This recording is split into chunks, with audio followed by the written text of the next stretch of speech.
Hello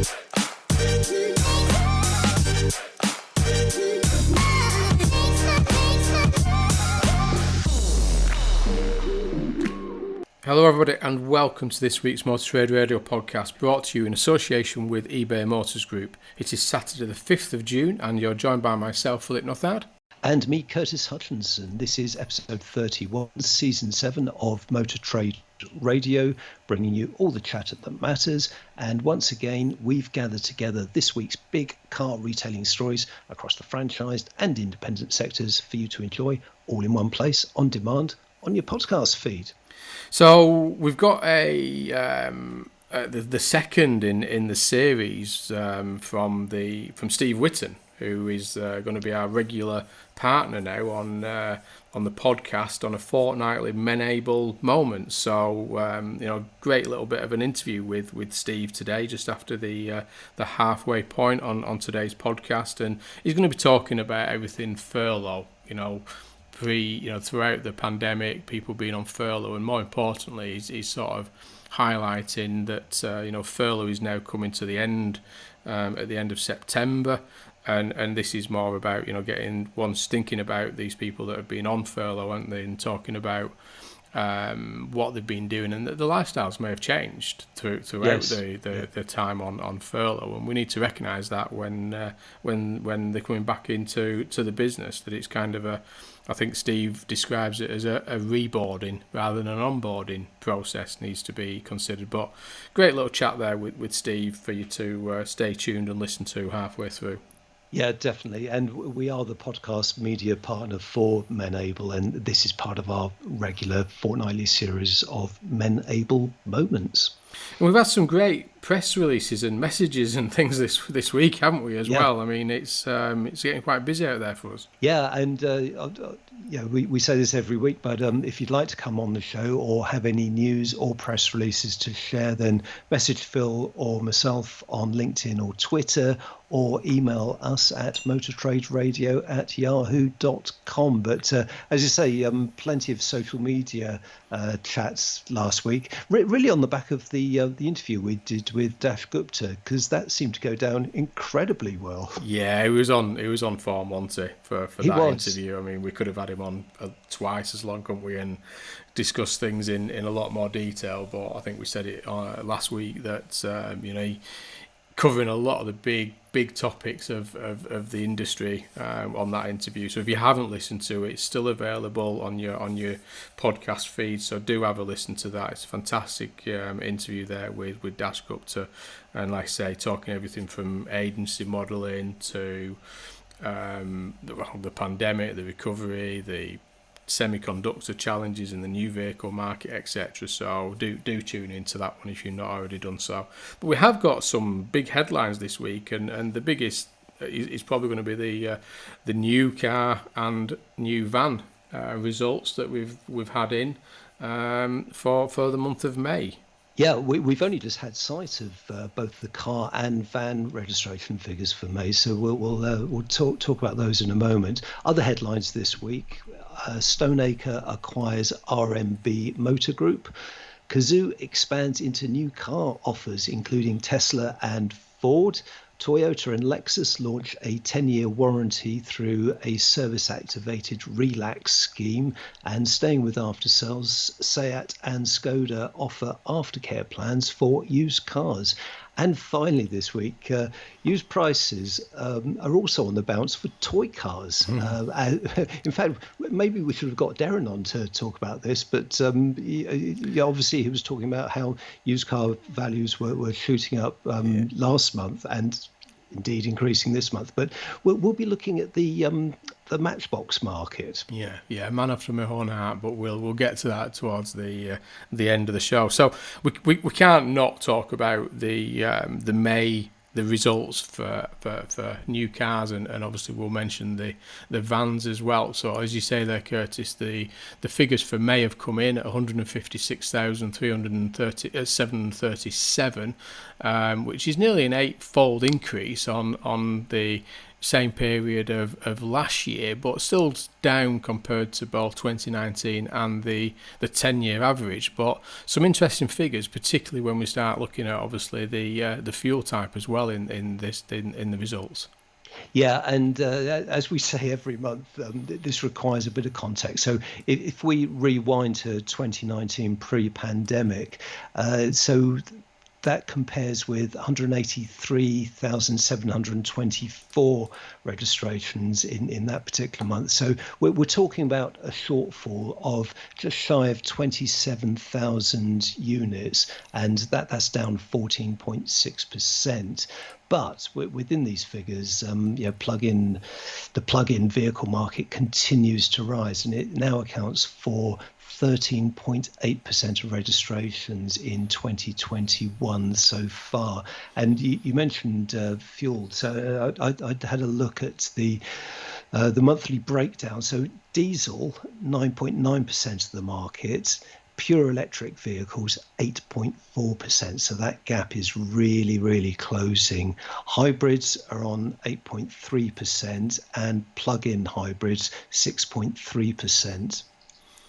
Yeah, so as you say there, the EV sector really closing in, and I suspect it will probably take over pretty soon, that diesel market share, won't it? So we know what's on the horizon, again, around the supply of vehicles as well hitting the market is going to have an impact on some of those combustion engines as well as seeing the growth of EV. So again, that market share is going to switch. Interestingly, I've got some stats for some of our European partners as well. So Germany finished on just over 230,000, which was a 37% increase on last year, but 30% down on 2019.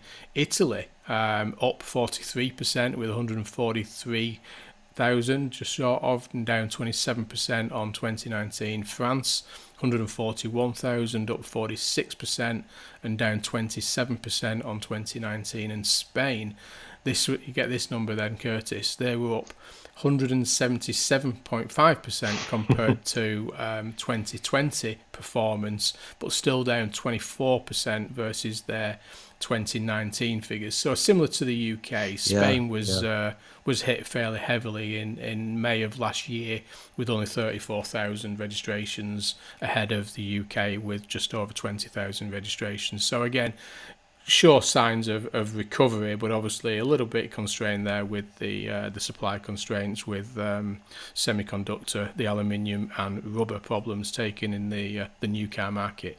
But you've got some van figures as well for us to add to this, haven't you?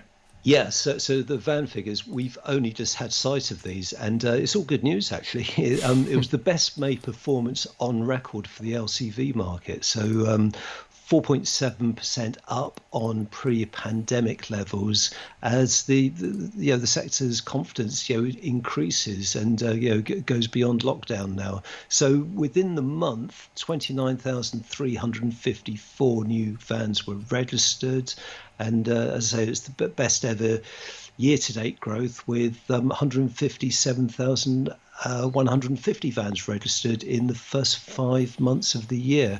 And demand, we've said this in previous months, demand was very much for those larger 2.5 to 3.5 ton vans, beloved by delivery companies. That drove the increase, and pretty much comprised of 2/3 of all registrations. So that was just over 19,500 units. So that's what's really driving the strength of the van market. And again, could have been stronger. We know there are extended lead times on many of the more popular LCVs at the minute. Thinking some of the stuff that's 6 and 12 months lead times on some of the more popular models in that LCV market. So absolutely phenomenal performance, considering that the lead times and supply constraints that the van market is having, as well as the car market. So again, positive signs all over here, isn't it, around the recovery of the sector and business confidence now starting to creep in and showing these figures. So one that we'll be watching closely through the next few months. Yeah, and heading over to Motor Trader, the headline there is Stoneacre acquires RMB Motor Group. So Stoneacre has acquired RMB for an undisclosed sum. RMB represents Toyota and Lexus in Stockton-on-Tees, Toyota, Renault and Dacia in Northallerton, and Toyota, Renault and Dacia in Darlington. So Stoneacre, they're rated 16 in the Motor Trader top 200. And they're based in Doncaster. So that brings their representation up to 29 franchises with 138 franchise locations at 62 branches. And that's across both England and Wales. And they cover a lot of brands, including Ford, Fiat, Honda, Hyundai, and many, many more. No, again, fantastic growth. And I think, knowing the Stoneacre group, that normally they're buying up under the radar, just buying these single sites, but a lot more recently in probably the last 2 years, probably, that you see a lot more now with Stoneacre buying up these sort of multi-franchise locations. This is the kind of more recent one, and they've also opened up new sites recently in Blackburn with Renault and Dacia dealerships there, and created things like parts hubs in Doncaster. So a lot going on within that group, and it'll be interesting to get Sean's and Richard Teetum's sort of next target, because they do, I remember not so long back they were setting their target of $1 billion turnover and 60 sites, which they've broken, and looking at the next target. So it'll be interesting to know what their next target is that they're going after. But great growth and great opportunities here for showing that the sector is still on a growth plan in certain areas. Yeah, and it just reminds me that we were talking to Dash about acquisitions, because I actually asked him if he was seeing more acquisitions coming into his in-tray, and he said he wasn't. It's pretty much as it was before, although interestingly he did say that he can tell within a minute if it's going to be the right fit for the group. Yeah, and as you'd expect, he says he does get one or two across his desk there to look at on a regular basis of opportunities. But I don't know. We'll see what starts to happen. I mean, we covered it recently, didn't we, with the Stellantis contract renewals that's currently taking place. Whether there'll be losses and opportunities for some of the dealer network as that starts to pan out, which I'm sure when it happens we'll get to see the outcome of that. But again, you can see people like Stoneacre looking for, and others like Marshall's looking for opportunities with what's going on. So again, we'll keep an eye on that. But sticking with new cars really and dealerships, but AM Online has covered the story, which is talking about the Cazoo now being an e-retailer is the classified as in AM, expands into the new car market, including Tesla and Ford. And we were chatting about this, weren't we, before the show, that this is kind of, we talked about the acquisition of Drover, and they mentioned that were they keeping the Drover brand or were they going to drop it? Well, this is obviously the clear intention that they've dropped it, and it's a subscription offering underneath the Cazoo name now. It is, yeah. So we reported as recently as December the acquisition of Drover by Cazoo, and only in recent weeks that there was an announcement that the Drover name would disappear. So it's fully embedded within Cazoo now, and as you say, that this is a car subscription service for new cars. The subscriptions can be for a minimum of 6 months and a maximum of 24 months, with ordering completed entirely online. And Cazoo says cars can be delivered within 3 days. So it is an interesting development here, because now we're talking about Cazoo being in the new car world. Yeah, no, it's, again, I mean, we talked last week, didn't we, on the show about Kazoom, which is the rental business that's gone in with Hendy's and have plans for further expansion. But you kind of see now where this rental, subscription, and conventional purchasing of cars are now starting to sit alongside. But this is again a move from Cazoo, as you say, now entering that new vehicle market, but underneath the subscription umbrella, which I'm sure many of the UK dealer groups will be watching very closely as to what that means for those guys. Yeah, and it's also worth highlighting that Drover had very, very close links with Uber. They were certainly, when I was talking to them probably about 18 months ago, that they were doing a lot of work with Uber in London, supplying a lot of those cars. So, that does give Cazoo quite a critical mass if that business has gone with them as well. Yeah, definitely. Well, you're listening to All the Chatter That Matters on Motor Trade Radio, brought to you in association with eBay Motors Group. This is your weekly one-stop shop for all the biggest car retailing headlines, and available on demand wherever you are and on your podcast feed. So now we're going to go over to the Steve Whitton interview on his regular Men-Able moments, and we'll head over to Steve now.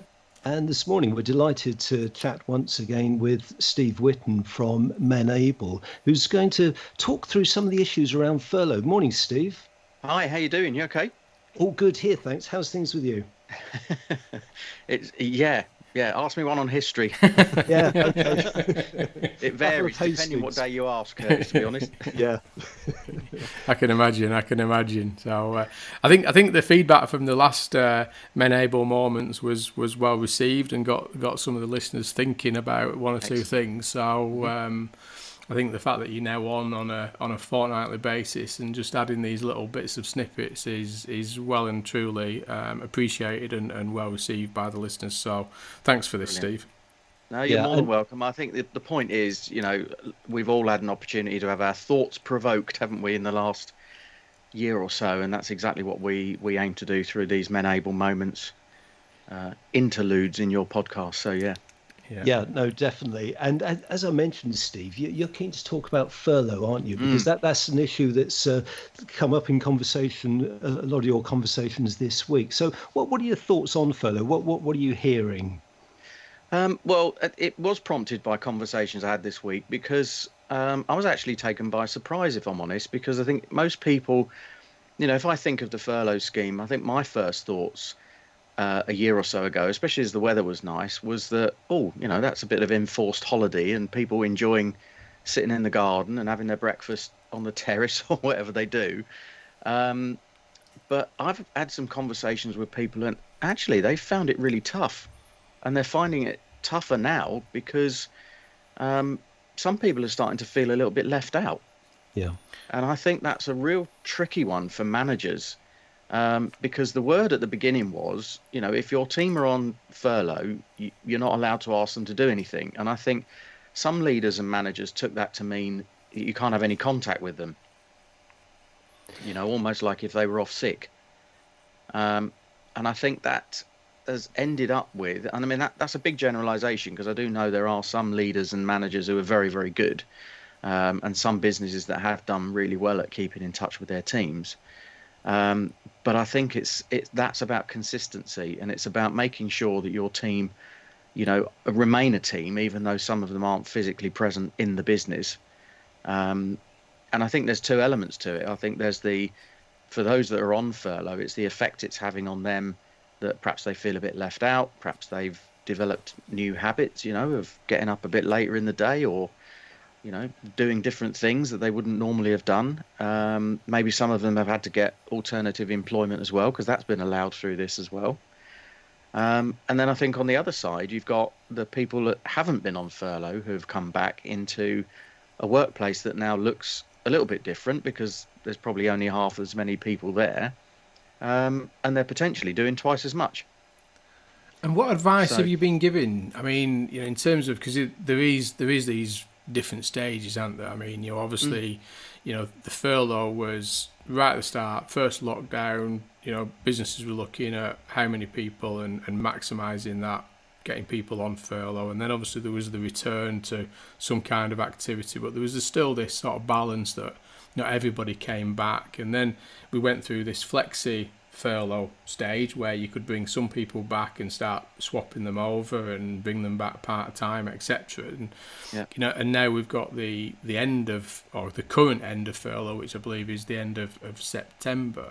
But there's a lot going on in between all this, aren't there? So what are the challenges that you believe is happening out there in terms of the conversations you had, and more importantly, what advice are you giving now as we're approaching the end of this furlough, where if there are still people on furlough and they're going to be coming back at the end of September, what's your advice to the listeners?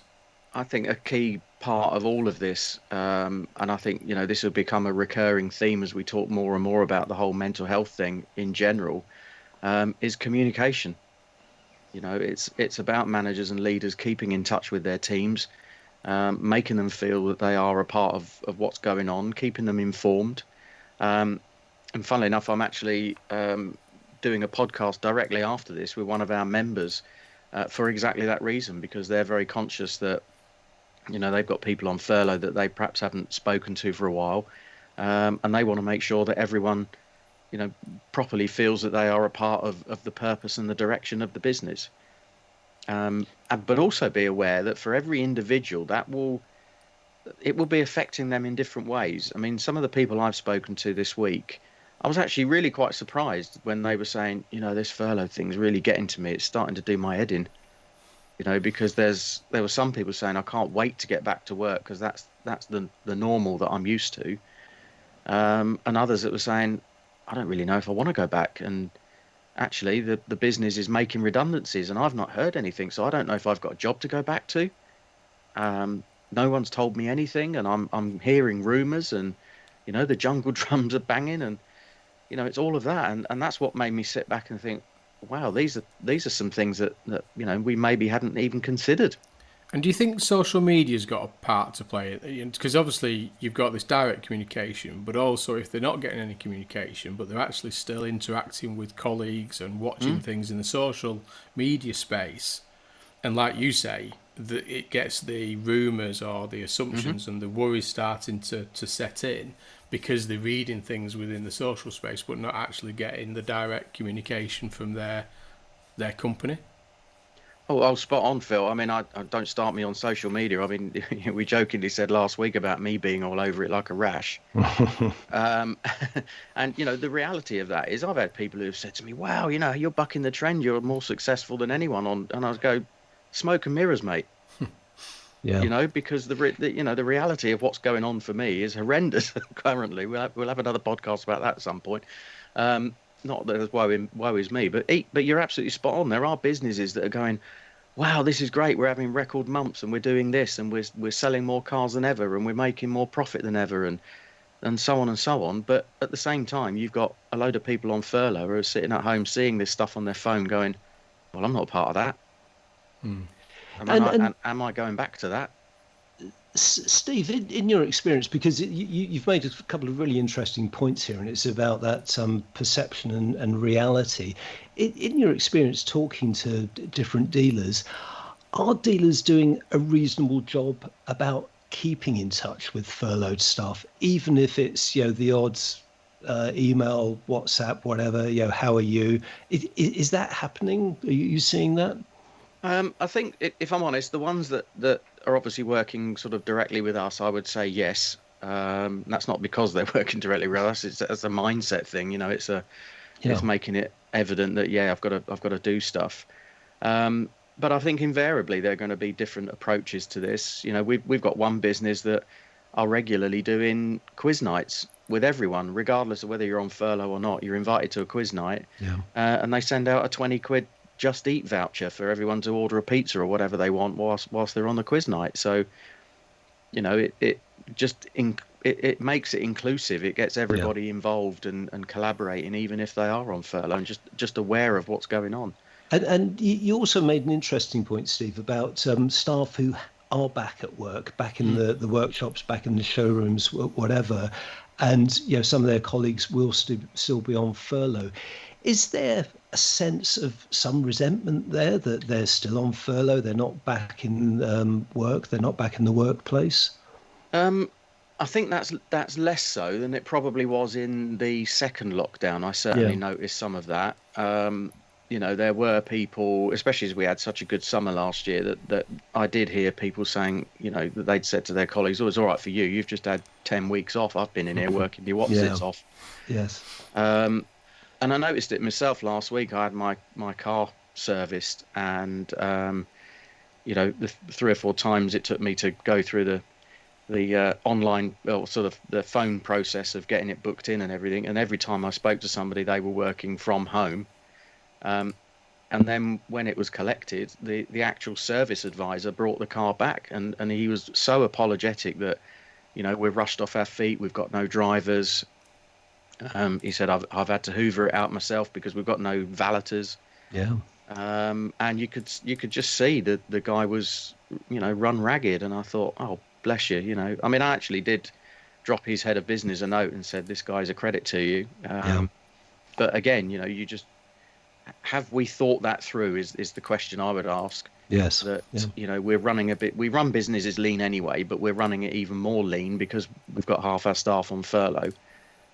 What's the effect on those that are working, and what's the effect on those that are wanting to come back or not?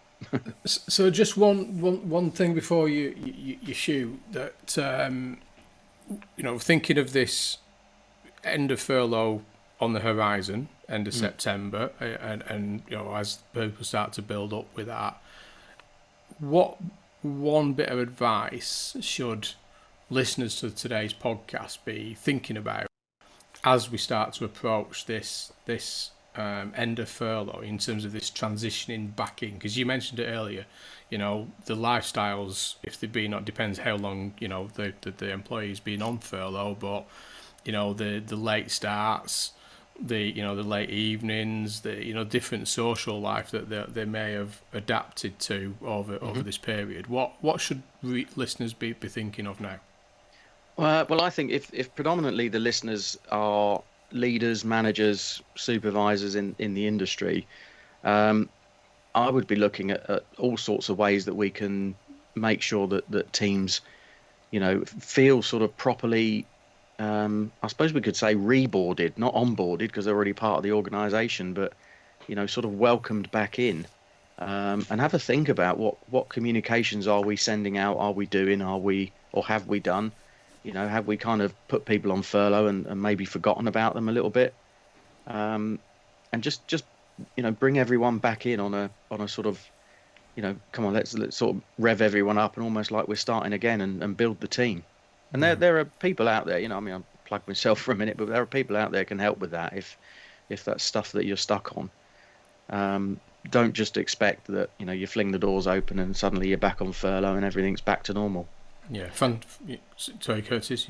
Yeah, no, I was just going to say, talking about plugging yourself, Steve, this is a good opportunity to do exactly that. So anyone who's listening to today, how can they get in touch with you guys? Well, the MenAble website is menable.org. There's contact forms and things on there that you can get in touch. LinkedIn is my favourite, believe it or not. No, I find that very hard to believe, Steve. Never see you on there. Yeah, I'm on there occasionally. Yeah, Stephen J. Whitton, that's with a PH. So you can contact me via that.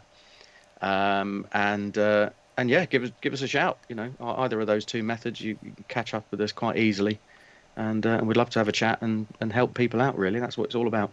Yeah. Fantastic. Well, I mean, that, if they say that one bit of advice, thinking about that, reboarding people, the way you onboard new employees within the business is a key part now as we get to the end of furlough. But fantastic advice, and let's have a think about what the next session in a fortnight's time on MenAble moments will be, Steve. But again, definitely. Well, this is evolving almost daily, isn't it, at the moment? So yeah. Fantastic. Well, thanks again, and we'll talk again in a couple of weeks' time, Steve. All right, guys, well have a good safe. one. Cheers. Take care. Thanks, Steve.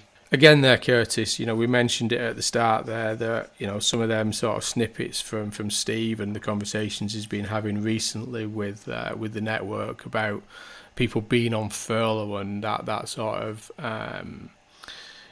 well-being side of mental health of being on furlough, and thinking about obviously this communication that either has or hasn't happened throughout their employees' time on furlough, but actually more importantly, as they start to come off furlough and back into the business, but on different ways of working now. Yeah, and what Steve was saying about communication, that's just so important, isn't it? Because staff on furlough, they probably do feel totally out of the business because they don't know what's happening on a day-to-day basis, while their friends and colleagues may be back at work. So communication absolutely vital. So many thanks to Steve there for sharing his thoughts. Definitely. So we've got a story here from Car Dealer Mag. And it was covered in AM Online as well, but it's about Toyota cuts new car warranty to 3 years, but owners can top up protection to 10 years. So we got initially a bit confused about the cut confused, as well as the extension. They were kind of talking about an extension to the warranties at the same time as talking about cutting the warranty offered by the manufacturer, but it's clear that basically Toyota has introduced a scheme where the buyers can go into what they call a Toyota Relax scheme, which will then allow them to take their vehicle up to 100,000 miles or 10-year-old for their vehicle, but it's come at the same time as a reduction in the manufacturer's warranty, hasn't it? It has indeed, yeah. And do you think they'll get Frankie Goes to Hollywood to provide the soundtrack to this one? And you're absolutely right. It did have us scratching our heads, didn't it? Because the AM coverage, a lot lower down in the story, it mentioned about there's this cut from the 5-year 100,000 mile warranty down to 3 years 60,000. And when Toyota launched that, it was probably 5 or 6 years ago, that caused a lot of interest because they were one of the few brands to sort of break away from that rigid 3-year warranty to go 5, and to fill that space that was left by Kia, who'd gone with 7. But yeah, they've rethought this and come up with a new program, as you say, aimed at 10 years and 100,000 miles. I presume there's some commercial logic with it, that taking it back down to 3 years, but actually giving that consumer the option, if they wish to take it up to that 10 years and 100,000 miles, they can do so under that scheme. So it will be interesting to see what the dealer network's reaction to it is, and whether the customers care to a certain extent, whether they extend, whether it makes a difference at all. But it's an interesting move from them, like you say, to do it at the same time. I can understand why. If you're going to do a reduction, then to launch it, to announce that at the same time as giving the option to an extension, but at the consumer's cost, is probably the best way of doing it. Yeah, and it says in the story that any Toyota or Lexus up to 10 years old or 100,000 miles on the clock is eligible. The warranty is automatically applied and there is no extra cost to the customer. And interestingly, the service is not limited to cars because it can also be used for vans and pickups. No, great move from these guys, and obviously getting that focus on the life cycle of that vehicle. And interestingly, we the next story does actually link with that, and that's coming from AM Online, and that's talking about Seat and Skoda offer aftercare plans for their used cars. So similar kind of vein here, that there is an additional option there for consumers on the used Seat and Skoda business.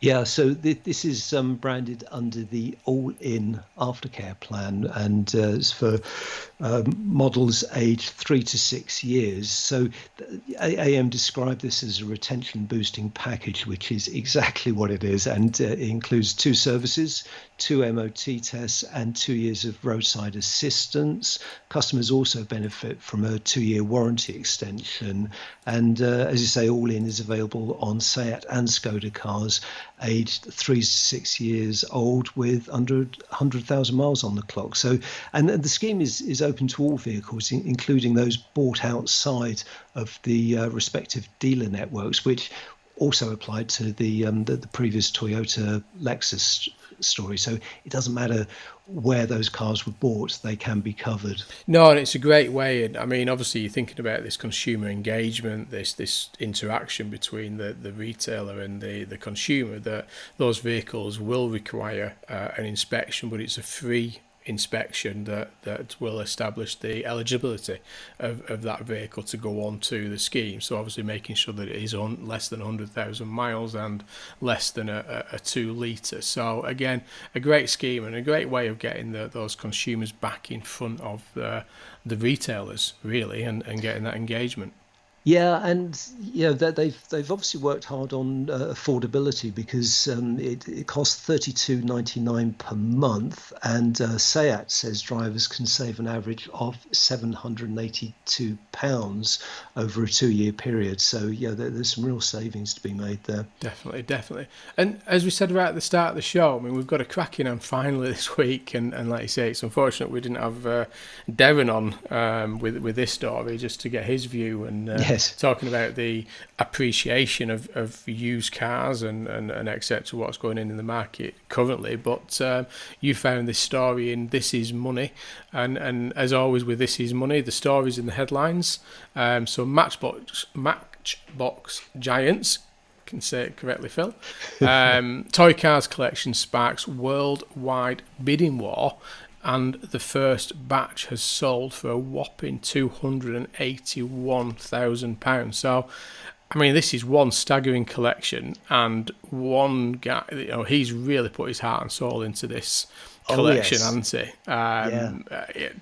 Hats off to him. I mean, Graham Hamilton, who's 54, and he obviously has started collecting these the Matchbox vehicles, toys, and he's put together a significant collection, hasn't he? And you've got some stats around it. Yeah, so his collection is over 1,800 Matchbox cars, and he started collecting as a child, and then began seriously collecting in his early 20s. So to date, he spent over £100,000 £100,000 acquiring almost every Matchbox car manufactured between these key dates of 1962 and 1982 at Matchbox's old Lesney factory in London. And the part of the story I really liked was that in 2004 he set up not a toy shop but a toy dealership, which was called Rocketron Toys. So this is clearly a labour of love for him, and so he sold the first batch, which is it's about 900 models, and it did spark this worldwide bidding war, and the top seller, so that a world record price of £15,600 went to a super fast Lincoln Continental pre-production trial model. So this is highly collectible, which sold for almost 8 times its pre-sale estimate of £2,000. So talk about appreciation there on the used cars. That is absolutely phenomenal. And the story has pictures of all these models, and I think this will resonate with a lot of listeners, because they are absolutely pristine, and of course they're all pictured with their original boxes. Yeah, this is the bit, isn't it, that you go in and you go, don't open it, leaving it as original box, and then the question of what's the point in having it if I can't get out of the box, mummy, daddy, or whatever. It's that kind of world. But you can see this. But you talk about that Lincoln Continental, but it's got to be serious that how has he got hold of that pre-production trial model? So you don't just fall upon that, do you? You know what you're doing, you know what you're looking for, and I presume you've got access to these kind of things as well. So he's obviously been a serious collector from the start. Yeah, and he would have spent some serious money on that if the pre-sale estimate was £2,000. I think we can assume that he possibly paid somewhere near that figure to get a break even. But yeah, and also one of the highest bidded vehicles was a refrigerator truck with also a pre-production colour, and this was a trial model, and that went for £9,600. Despite having a scratched windscreen. Oof, that's not good, is it? What could he have got without that windscreen scratch? Exactly, yes. Yeah, if that had been pristine, he would have got a lot more than that. I think, I don't know about you, but I would have some very uncomfortable conversations investing £100,000 in Matchbox vehicles. I think it would get noticed on the domestic front. Well, that number of them, you couldn't hide them, could you? No. But no, a fantastic story there. But well done with that one. I mean, he's the return on that, and like you say, he's not even, his first batch has sold for 281,000, so he's got more to go. So that's a not a bad return on his money there, is it? That's a pretty good return, and there is a photograph of the collection, and there's an awful lot of duplicates in there. Looks like it, doesn't it? I'm sure there'll be a difference. I'm sure that there'll be some rationale that why he's got two of them. One will be a pre-production and things like that. But fantastic. So that's it for this week. I mean, cracking in a little snippet there from Steve, from our partner now, Menable, on Menable Moments, and like I say, Steve will be back on in a couple of weeks' time with another snippet and a little bit of a tip of thinking about what to do now from a mental health perspective, and we'll continue trying to cover the headlines. But I'm going to go and look for some Matchbox, these vehicles, and see if I can find some of these pre-production models. Yes, I've got some up in the loft somewhere from various car launches that I've attended over the years. So as soon as we wrap up here, that's where I'm heading. Fantastic. So that's all for now. You've been listening to the weekly Motor Trade Radio podcast, brought to you in association with eBay Motors Group. Thanks for joining us for all the chat that matters. We're back next weekend with our take on the latest car retailing headlines from across the media. Until then, it's goodbye from me. And it's goodbye from him.